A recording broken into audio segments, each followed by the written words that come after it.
नमस्कार मंडळी. अवधूत चिंतन श्री गुरुदेव दत्त श्री स्वामी समर्थ महाराज की जय. बघा, आज मी असा एक नवीन व्हिडिओ घेऊन आलेली आहे की मकर संक्रांतीच्या दिवशी काय करावे, काय करू नये किंवा स्त्रियांनी कोणते नियम पाळावेत याची संपूर्ण माहिती तुम्हाला मी आजच्या व्हिडिओमध्ये देणार आहे. त्यामुळे तुम्ही व्हिडिओ स्किप न करता शेवटपर्यंत पहा. थंडीच्या दिवसात वर्षाच्या सुरुवातीला येणारा सण म्हणजे मकर संक्रांती.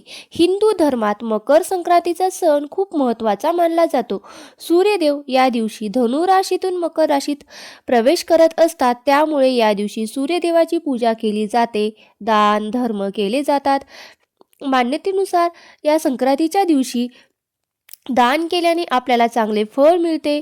मकर संक्रांतीची ही 2026मध्ये बुधवारी 14 जानेवारीला आलेली आहे. सूर्य मकर राशीत प्रवेश करतो तेव्हा मकर संक्रांतीचा हा सण साजरा केला जातो. मकर संक्रांतीनंतर दिवस तिळाने मोठा होत जातो आणि रात्र लहान होत जाते. 2026मध्ये मकर संक्रांती बुधवारी 14 जानेवारीला आलेली आहे. या दिवशी गंगास्नान आणि दान करण्याचा शुभ मुहूर्त दुपारी 3:13 ते संध्याकाळी 6:18 जो मुहूर्त आहे तर तो असणार आहे मकर संक्रांतीच्या दिवशीचा मुहूर्त. तसेच मकर संक्रांतीच्या दिवशी ब्रह्ममुहूर्तावर स्नान करणे अत्यंत शुभ मानले जाते. तसेच आंघोळीच्या पाण्यात या दिवशी तुम्ही जर गंगाजल किंवा तुळशीचे पाने आणि तीळ टाकून जरी स्नान केले तर आंघोळीनंतर नवीन कपडे परिधान करावे. तांब्याच्या भांड्यात पाणी घेऊन ते पाणी भरून सूर्योदयाला जल अर्पण करावे किंवा त्यालाच आपण अर्ध अर्पण केलं असंही म्हटलं जातं. त्यानंतर त्यामध्ये कुंकू, तांदूळ आणि तीळ मिसळून ते पाणी तुम्ही सूर्याला जल अर्पण करून सूर्यदेवाचा मंत्र जप करू शकतात. सूर्यदेवाचा मंत्र ओम सूर्याय नम, ओम भास्कराय नम या कुठल्याही मंत्राचा तुम्ही जप केलात तरी चालतं. तसेच जप करा. तसेच लाल फुले, उदबत्ती, दिवा व तिळाचे लाडू किंवा गुळाचा नैवेद्य तुम्ही सूर्यदेवाला अर्पण करू शकता. दरवर्षी मकर संक्रांतीचा कोणता तरी एक रंग वर्ज्य असतो. बघा, यावर्षी मकर संक्रांतीने पिवळ्या रंगाचे कपडे परिधान केलेले आहेत, त्यामुळे आपल्याला पिवळ्या रंगाची साडी असो किंवा कुठलेही कपडे असो ते आपण मकर संक्रांतीने जे घातलेले कपडे असतात ते आपल्याला घालायचे नसतात, तर या दिवशी परिधान करायचे नाहीत. त्या रंगानंतर यंदा संक्रांतीने किंवा संक्रांती देवीने पिवळ्या रंगाचे वस्त्र परिधान केलेले आहे, त्यामुळे 2026 या संक्रांतीला पिवळा रंग हा वर्ज्य आहे. यंदा मकर संक्रांतीच्या दिवशी महिलांनी पिवळ्या रंगाची किंवा कपडे परिधान करता येणार नाहीत. म्हणजे पिवळ्या रंगाचा कुठलाही साडी, ड्रेस वगैरे आपल्याला परिधान करता येणार नाही. तसेच ज्वेलरी सुद्धा परिधान करता येणार नाही.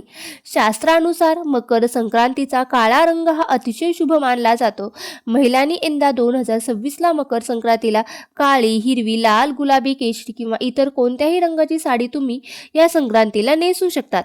फक्त आपल्याला पिवळा जो रंग आहे तो वर्ज्य करायचा आहे. फक्त आपल्या संक्रांत देवीने जी वस्त्र घातलेली आहेत त्या रंगाचे वस्त्र मात्र आपल्याला घालायचे नाहीत. मकर संक्रांतीला हिरव्या रंगाच्या किंवा लाल रंगाच्या बांगड्या घालाव्यात. मकर संक्रांतीला हातात एक बांगडी अधिक घालावी. तसेच मकर संक्रांतीच्या दिवशी तुम्ही लाखेच्या बांगड्या आवश्यक घाला. या लाखेच्या बांगड्या या दिवशी विशेष महत्त्व आहे, त्यामुळे यंदा लाखेच्या बांगड्या नक्की घाला. तर मकर संक्रांतीच्या दिवशी कोणती कामे करावीत आणि कोणती कामे करू नयेत तेच आता आपण बघूयात. आता काय करायचे आहे आणि काय करायचे नाही, म्हणजे काय करावे आणि काय करू नये, म्हणजे काय करणे टाळावेत आणि काय करणे शुभ मानले जाते ते आता बघूयात.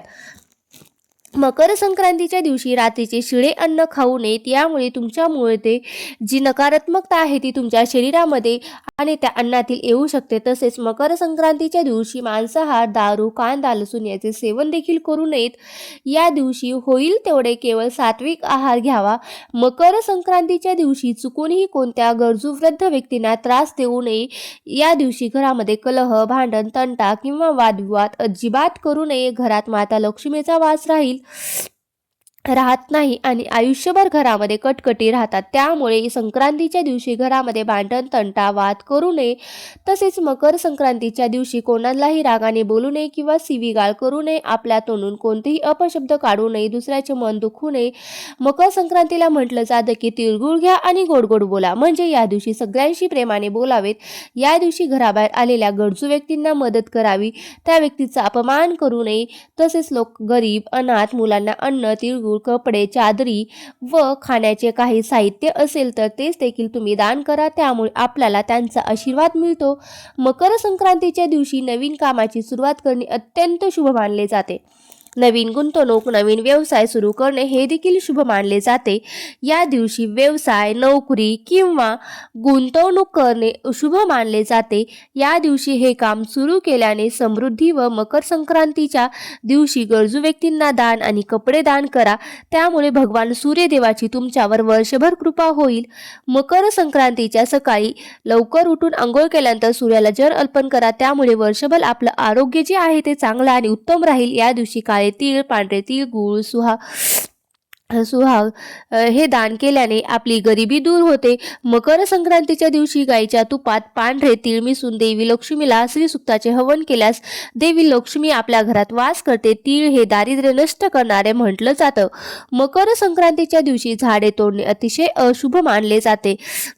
तसेच म्हणजे मकर संक्रांतीच्या दिवशी झाडे तोडणे हे अशुभ मानले जाते. तसेच या दिवशी तुळस तोडू नये, असे करणे सुद्धा अशुभ मानले जाते. संक्रांतीच्या दिवशी तुम्ही वाण म्हणून तुमच्या इच्छेनुसार किंवा बजेटनुसार तुम्ही वस्तू वाण म्हणून देऊ शकतात. कोणत्याही वस्तूचे वाण तुम्ही या दिवशी देऊ शकतात. वाण खूप महाग असावेत असे नाहीत किंवा स्वस्त असावे असेही नाही, वाण म्हणून देऊ शकतात. तर कोणत्या आहेत त्या छोट्या छोट्या वस्तू बघा, मोबाईलचं पाऊच, क्लेच, सिंदूर, कुंकवाचा करंडा, घरात उपयोगात येणाऱ्या वस्तू म्हणजे प्लेट, वाटी, ग्लास, चमचे, आरती ताट असेल, ब्लाऊजचे पीस असेल, शोभेच्या वस्तू, पूजेचे ताट, छोटे फॅन्सी चौरंग असतील, अगरबत्ती स्टँड, अशा बऱ्याचशा वस्तू तुम्ही तुमच्या बजेटनुसार संक्रांतीला वाण म्हणून महिलांना देऊ शकतात. तुम्हाला आजची माहिती कशी वाटली मला नक्की कमेंट करून सांगा आणि जर व्हिडिओ आवडला असेल तर नक्की लाईक करा, शेअर करा आणि चॅनलवरती जर माझ्या नवीन असाल तर सबस्क्राईब करायला विसरू नका. आणि व्हिडिओ शेवटपर्यंत पाहिल्याबद्दल अगदी तुमची मनापासून खूप खूप आभारी आहे. धन्यवाद. श्री स्वामी समर्थ. जय जय स्वामी समर्थ.